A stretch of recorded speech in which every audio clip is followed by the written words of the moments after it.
Hey, what's up everybody? Welcome back to another video. So today I'm going to be going over some tips that I think can help out some new players and help you be successful in this game without having to go through some of the learning pains, let's say, that you usually do when you start. So let me get some lights on in here before we start this. So I got 10 tips that I think are really going to help you guys out. And let's just flip front, mezzanine. Okay, there we go. Tip number 1. Here we go. When you're looking at your map. So right now, not a lot of information, right? But if you zoom all the way in, you get these icons here, and this tells you what is in the system. So the map key is over here on the right. Click that and it opens up the legend. You can see everything and what it does. So, you know, for instance here, you can see there's shops, there's gas, there's upgrades, there's job boards, and there's a paint shop. And there's also these things on the left. So toll booths, way stations, security checkpoints. And this way, once you zoom way in there, you can actually see what is in each system. So that should help you out when trying to find certain things, or you know, trying to know when you're smuggling, where not to go, so you don't hit those checkpoints. Tip number 2. So this is this is a pretty big one for me, at least. When I'm driving, there's lots of junk on the road. If I go into third person, it is so much easier to see junk. Make sure you're avoiding it. It's kind of hard to give you a good view of it here because I'm docked, obviously, but you'll see what I'm saying. Just hit C on your keyboard. That'll pop you into third person, and then just keep your eyes moving around your truck and you should be able to avoid that junk as long as you're not going too fast, with no problems at all. And speaking of third person camera, so while you're in third person, if you hit the F key, it will actually toggle between different angles.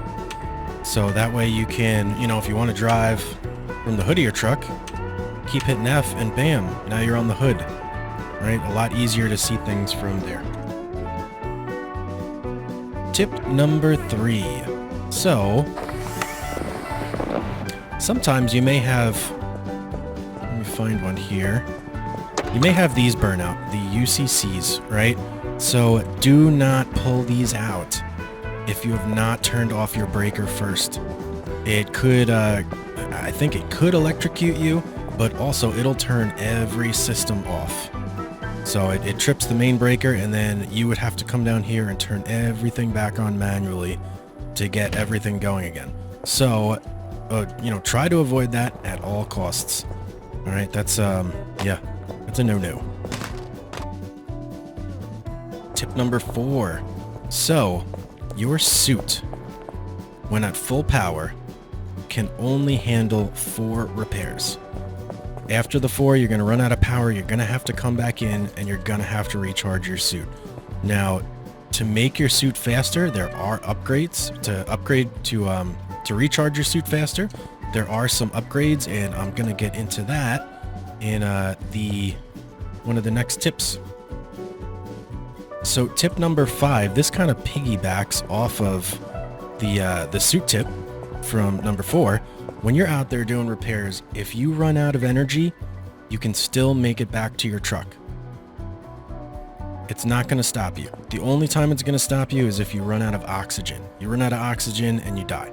So don't run out of oxygen, but power, feel free to use up your power. You'll still be able to get back to your truck, no problem. Tip number 6. So up here, you've got your air filters. See, mine are getting a little low here. This one's empty. So is this one, because they actually just ran out. But this tip, if you can afford it, or when you can afford it, fill up all these slots.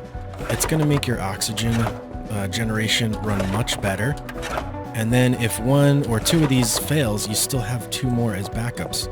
As you can see, my oxygen is a little low, but it's not catastrophically low. I'm not going to die because I had backup filters.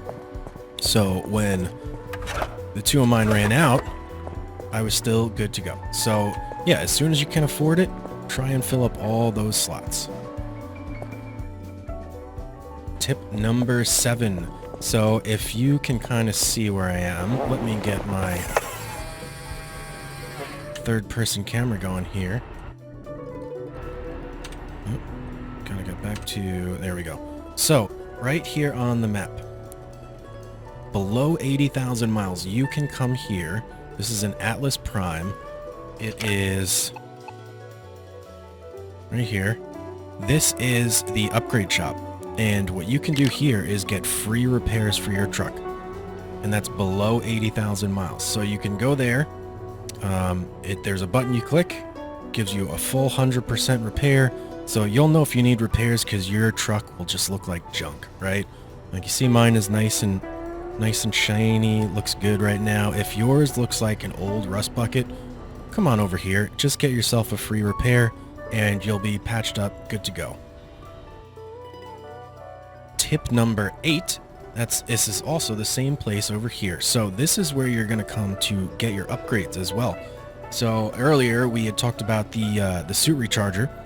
So if you come here, there is an upgrade in this shop that will speed up your suit oxygen and power charge. So I believe the first level costs $750, speeds it up by 25%, which is, you know, very worth it in my opinion, because sometimes you'll be stuck out there. You can only do 4 repairs. If you have 5, you got to sit around and wait. So that's a great upgrade to get if you can afford it. Tip number 9. So in your truck, if you look around, there's a lot of different options down here. Cruise control, but the option that this is going to be about is these lights. If you turn off your lights, it's going to save you power, right? If you turn down your heater here, see, like mine is not set right now. I should have this set to moderate because outside is 57. I can live in that, no problem. And then just off. I'm happy with my my temperature being at 57. That's no problem. You can also go down here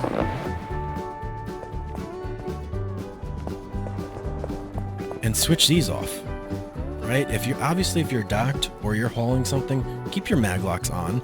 But if you're not, flip them off. That's going to save power on your mag locks. Same thing with your suit charger. If your suit is full, just flip these off. Like right now, since I'm in a good climate, I could even flip this off. I just don't need it. So yeah, do yourself a favor, conserve some power. If you don't need the systems, just turn them off. Okay, and that's going to bring us to tip number 10, which once I get some lights on, I'll show you guys this. So all of these components and items down here, you see they have a health. This one's 0 because it's it's no good anymore, it's damaged. But like this data cable, it's got health 358 out of 500. If you put it in a box, like here we go, this is a perfect example, and I have an air filter, which is awesome. So if you put something in a box and your gravity goes out or you have a collision, the box is going to protect it. All right, it's extremely valuable because some components are very sensitive to collision, like this one right here, shock sensitive. Well, not shock sensitive because it's just sensitive to getting shocked, but certain things will they break as you drop them. Like this fragile, here we go, UCC. If this drops or gets into a crash and hits a wall or something, it's just gonna break on you. So do yourself a favor, keep all your important stuff in these containers here. It's gonna save you a lot of headache and hassle in the long run. All right, so there is my 10 tips. Hopefully that helped you guys out. If you like what you saw, please subscribe, like the video. I've also got a playthrough running for this game, so if you want to check that out, there'll be The link you can click at the end of the video, check out one of my other videos, or just go to my channel and check it out. But anyway, have a great day, guys, and I hope to see you back.